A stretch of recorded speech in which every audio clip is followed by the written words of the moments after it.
The diner buzzed with chatter, clinking plates, and the scent of maple syrup. It was Sunday morning in a small Tennessee town, packed with churchgoers and regulars. A black waitress moved gracefully between tables, balancing plates and pouring fresh coffee. Her name tag read Maya, and a small American flag pin sat just beneath it. She leaned over to set down a plate of eggs when a voice cut through the noise. "Why would they hire someone who looks like that? I'm trying to eat, not throw up." The words hit the air like a slap. Laughter erupted from the man's table. Maya didn't speak. She didn't even flinch, but her hand trembled and the coffee pot tilted slightly. She straightened herself, shoulders firm, eyes forward. Her scars, deep and visible across her cheek and jaw, caught the fluorescent light. The noise in the diner resumed, except from one corner booth. A 16-year-old white boy sat there, watching everything. He wore a denim jacket with an American flag patch sewn over the chest. His eyes didn't carry disgust. They carried something else. She was once known as Sergeant Maya Robinson. 2 tours, Iraq and Afghanistan, combat medic, Purple Heart. She dragged men twice her size through gunfire, saved lives under mortar fire. But none of that mattered when she came home. Every job interview ended the same way. Smiles on the phone, silence when they saw her face. The scars made people uncomfortable. Her skin color made them look away. 6 months of rejections later, she stopped trying. Doy's Diner was the only place that didn't turn her down. They needed staff. She needed a paycheck. Now every morning she tied her apron, covered her scars with light powder, and stepped into a world that forgot what she had sacrificed. She served quietly. No stories, no complaints, just coffee, pancakes, and silence. But the stares were never silent. The whispers always found her. Mothers pulled their kids closer. Old men turned their heads. Every shift came with a side of judgment, and she swallowed it all like cold diner coffee. Table 6 was all suits and arrogance. 3 white businessmen in pressed shirts and loud voices. Maya approached with her notepad, ready to take their order. One of them didn't even look at the menu. His eyes locked into her face. "I've seen better skin in a zombie movie." The other 2 burst out laughing, slapping the table like it was the best joke they'd heard all week. Maya didn't blink, didn't react, but her grip on the notepad tightened, knuckles white. From behind the counter, the diner manager looked up, met her eyes for half a second, then looked away like nothing happened.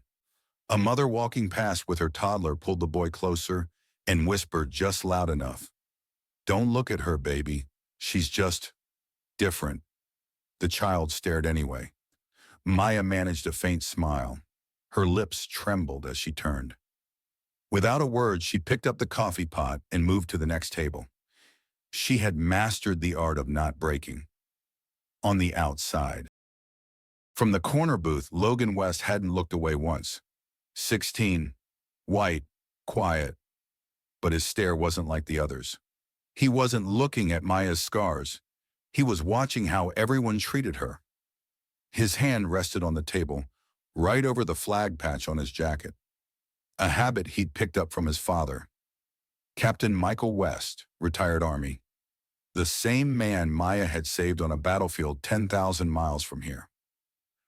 But no one knew that, not yet, not even Maya. Logan was just a teenager in a booth, invisible like wallpaper, until one moment changed everything. As Maya walked past table 8, a man stuck out his foot. Her shoe caught. She stumbled forward, barely saving the coffee from spilling. Laughter erupted. She straightened herself, silent, shaken. Logan's jaw clenched. His fingers curled into a fist. He didn't say anything. Not yet. But his eyes, they were ready.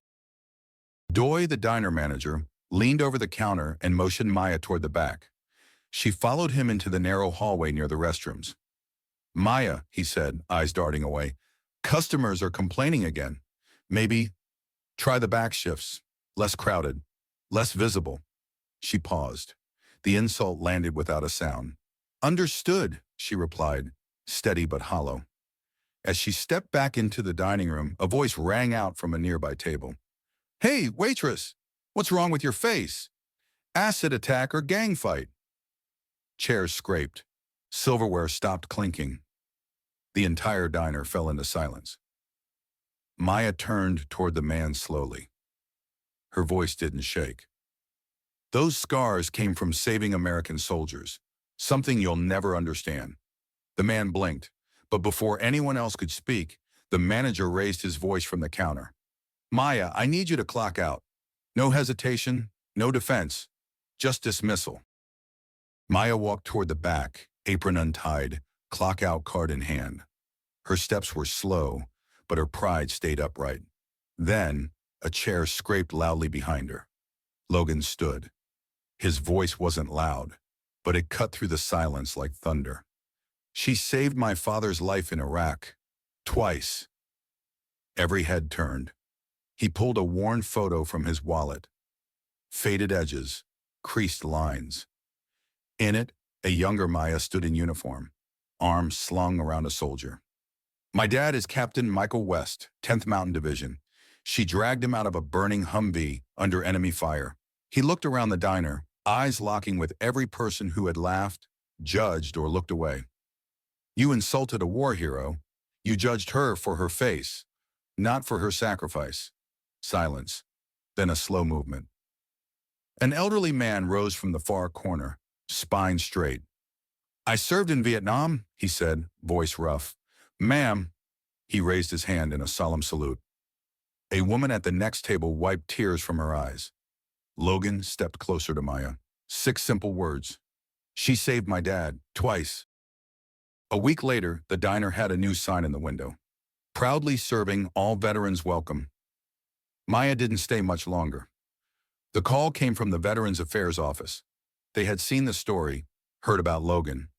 We need people like you, they said. People who understand what it means to come home changed. She took the job helping veterans transition, guiding soldiers through what no one else could. Logan visited often. Sometimes with his dad. Sometimes just to say thank you. Months passed. Then came Veterans Day. The local high school invited Maya as the guest speaker. The gym was packed. Folded flags hung from the ceiling. Rows of students sat quietly waiting. Logan stepped up to the microphone to introduce her. Heroes don't always wear uniforms, he said. Sometimes they wear aprons and scars. The crowd stood as Maya walked to the podium. She touched her cheek gently, the scar that had once made people turn away. Scars don't make us ugly, she said. They make us survivors.